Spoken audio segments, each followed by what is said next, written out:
एरसमा block अभयचंदपुर थाना अधीन गड़कोचक ग्राम गत शनिवार राति एक अभावन घटन नवविवाहित महिला मृत्यु होता। गड़कुंजक ग्रामर सुभाष महांती झील सोनाली सुचिस्मिता महांती बयस 24 वर्ष तांकर से ग्रामर अभिराम साहू एकमात्र पुओ अरविंद साहू सहित गत डिसेम्बर मास 4 तारिख में वैदिक रीति विवाह परिवार होता। स्थानीय अभयचंदपुर थाना झीर बापा सुभाष महांती लिखित अभियोग कर झील सोनाली तार शशुर अभिराम साहू गीतांजलि शाशु गीतांजलि साहू नणंद सुचित्रा साहू ज्वाई अरविंद साहू यौतुक जनित अत्याचार करने सहित झील सोनाली हत्या करते। अभयचंदपुर पुलिस सोनाली शशुर अभिराम साहू शाशु गीतांजलि साहू ज्वाई अरविंद साहू को गिरफ्त कर कोर्ट चालान करथिबा बेले नणंद सुचित्रा साहू को पुलिस गिरफ्त न करथिबा जोगु आज झीर बापघर परिवार सहित गड़कुंजक ग्रामर शताधिक महिला नणंद सुचित्रा साहू को गिरफ्त करने दाबी अभयचंदपुर थाना घेराव करथिले। एथिसत हत्यार उचित तदंत कराई दोषी को उचित दंड मिलने झीर बापा मां संपर्क मैंने दाबी करथिले। अभयचंदपुर थाना अधिकारी समीर राउत कहते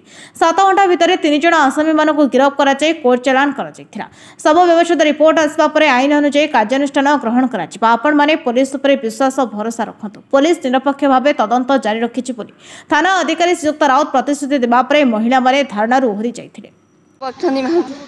कौन आई माजे काई थाना को आई मुझे को मार दे मु गला को कबाट फिटेले मत साइज पुरेले मु जबरदस्त पसिली से कहला हम मुनु आइला कबाट फिटेबा आम गाँव गोटाई लोक गला ता दुकान को से चूड़ा दबे नुआ बुआ आई मो संगे आइला घोषारी घोषारी नहीं पदार छाड़ा से कहला हबी टे कबाट फिटा आजिकल पिला भल थाए कि मंद थाए कबाट फिटा देखिया रामर पियाशालुआ कबाट मु भांगीदेवी मु भांगीबेनी घोषारी नहीं पलैगला ता भाजा से बही थाए कबाट टिके हल थाए झुओ कति फोन कर झुओ माँ झुओ कौन कथा होता बापा मुझे जानी आ मो झुओ तो मरीगला मुझे कौन करी मो ता झुओ भलरे बुलिला मुझे शिखी मरे मो झुओ को मारदेला आ ता झुओ बुलुची पदारे मो झुओ मरीगला मु आगुची एत कथा कठोर कठोर शास्ति दिया जाऊ मो कोल खाली होगला ता बापा ता बुआऊ ता झुओ ता पुओ 4 जण मारचंती कारण था मो झुओ को कहले तो बापा सोफा देनी तो बापा डाइनिंग देनी वाशिंग मशीन देनी ना सफा करिया कौन कौन वाशिंग मशीन देनी ग्राइंडर देनी टीवी दे फ्रिज देनी यही सकाशे सब बेले कहले 20 लाख टंका दौनी तो बापा देले तू रही रहीबुन देखी निचाटिया बेल मारिकी तोटी पर छिड़ा हो जाई गामुछा पकई देछंती मु देखिला ब्लड हो जाई मु झुल होती से जोगणिया बसिकी गोड़ हलाऊँ मो पुओ सान पुओ गला मो बो कहला कालिया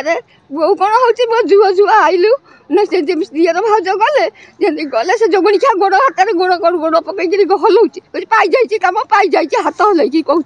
आउ ये भी कहूँ मो झुआ जमी मो कोन खाली है ता कोन खाली है जिबा दरकार मु कोन जुओ पाइबी बटन थाना को कोन दाबी रखली हम ताकू जंती कठोर कठोर दंड दिया जाऊ मो सासू ता पुआ ता बापा अफिसर फांसी दिया जाऊ मु कोई पानु पचाले कहबे व्यस्त होंदुनी नाटा को मो ना बेबिना भई मु चाहूची जेतु से हम झियो को मारी चंती आमे न्याय आ फांसी ए दीटा मु चाहूँ आ कि चाहूँ केते महिला आछन काहे कि आछन कोडी आछन से झियो सकाश ता आइतो न्याय पाइया को न्याय ताको दंड आ एतिकी आ थाना को आछु थाना वाला न्याय दउछन जे पोस्टमार्टम आसी साइला पर आमे नड़ीबो हम ठीक बाटरे जाउ किंतु बाटरे जाउले आज की 6 दिन हे गेला काली के 7 दिन हे गेला काली के गोटे आ कोन समय अछि कि समय नाही 7 दिन भीतर जहा पोस्टमार्टम 7 दिन भीतर भारिया कथा एपे भी भारनी आउ आमे समय कौन नबू आमे झील आउ ता बाप पुओ माँ फांसी तांको हबा निश्चय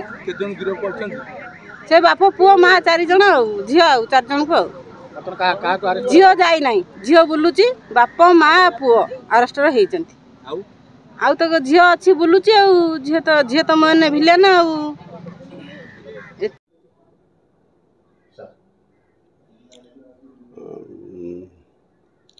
एक 6/2025 तारीख में जड़े सुभाष महांती गड़कुजंगर जड़े रिपोर्ट करते झील जी 6 मास तले बाहर से गाँव गड़कुजंग गाँव में से शाशु घर लोक सस्पिशियस कंडीशन रे तार मृत्यु घटी। तो या भित्ति कर गोटे केस आम 82 नंबर केस रजिस्ट्रेशन कर इन्वेस्टिगेशन थिला करथुलु। इन्वेस्टिगेशन भितर आम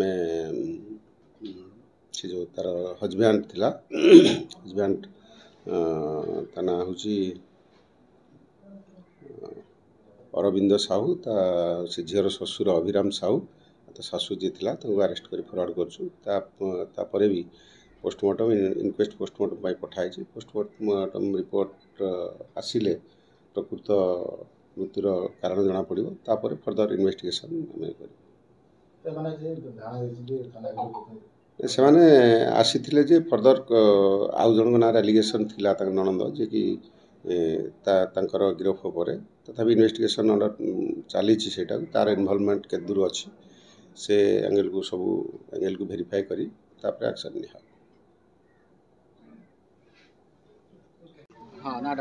मो ना कल्याणी महांती मुझे झीर जेजमा सीधा मर्डर कर आम चाहूँ पुलिस आमको न्याय दिंतु फांसी हुकुम हो आमर जा आत्मा शांति हम प्रतिशोध से थाना को आई से न्याय मागे बाप न्याय मागे आमको अलमिल बल बताई जे आम सब करूँ तुम चापिकी रहीकि तुम कि न्याय दौच झील तार बुलेला बोपा माँ पुटुली आणिक तुम पुटुलिक रखीच कहीच से आमको कौन न्याय मिल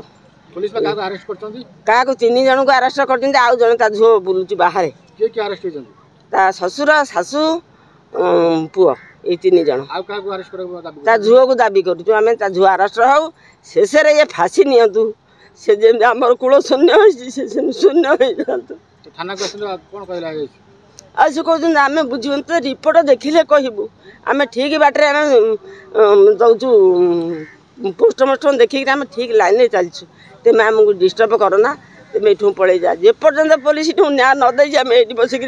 दिन राति पर जमी मरीज आम से थाना मरबू निष्पत्ति आम आज्ञा परिचय देवे। मो ना उमाकांत महांती घर गड़कुजंग झील जो मरीजा सी हूँ मोर झीआरी मो भाई को झील आज्ञा। तो आज अभयचंदपुर थाना रे महिला माने इठी धारणा बसक आस्ते कौन अभियोग कौन थिला अभियोग एया जे मो झील को से माने मारी देइजंदी मारिदेवा भितर से बाप पुओ 3 जन जाक आ माँ से